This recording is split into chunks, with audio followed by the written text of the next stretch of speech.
TDP అధినేత చంద్రబాబు నాయుడుపై అధికార వైఎస్ఆర్సీపీ విరుచుకుపడింది. రాష్ట్రంలోని దాదాపు 70 లక్షల మంది పెన్షనర్ల పాలిట చంద్రబాబు ఒక యమకింకరుడిలా తయారయ్యారని మండిపడింది.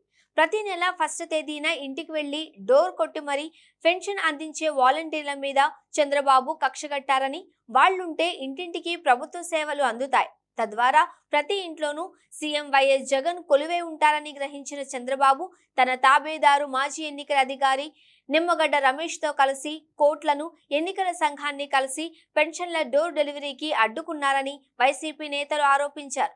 చంద్రబాబు తన పన్నాగం ఫలించిందని సంబరపడ్డారన్నారు. అయితే ఏప్రిల్ 1వ తేదీన పెన్షన్ డబ్బులు పట్టుకుని వస్తాడన్న వాలంటీర్ రాకపోవడంతో దీనికి చంద్రబాబే కారణమని తెలుసుకున్న ప్రజలు చంద్రబాబును చిత్ర విచిత్రమైన రీతిలో తిట్టడం మొదలు పెట్టారని వైసీపీ నేతలు చెబుతున్నారు.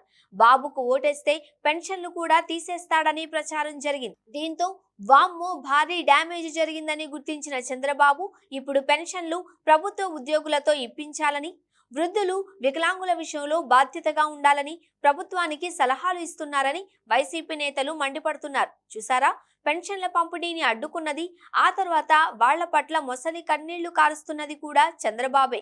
ఓటరులారా చూస్తున్నారా, చంద్రబాబు కుట్రలు అంటూ వైఎస్ఆర్సీపీ నేతలు ప్రజలకు అవగాహన కల్పిస్తున్నారు.